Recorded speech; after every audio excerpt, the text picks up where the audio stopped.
அனைத்து வீட்டு உபயோகப் பொருட்களும் மாபெரும் தள்ளுபடி விலையில் வாங்கிடுங்கள்.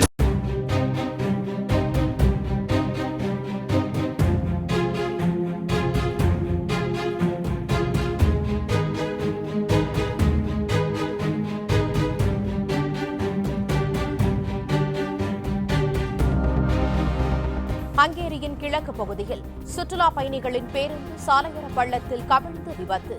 போலாந்து நாட்டை சேர்ந்த 12 பேர் உயிரிழந்த நிலையில் 10 பேர் காயமடைந்ததாக தகவல்.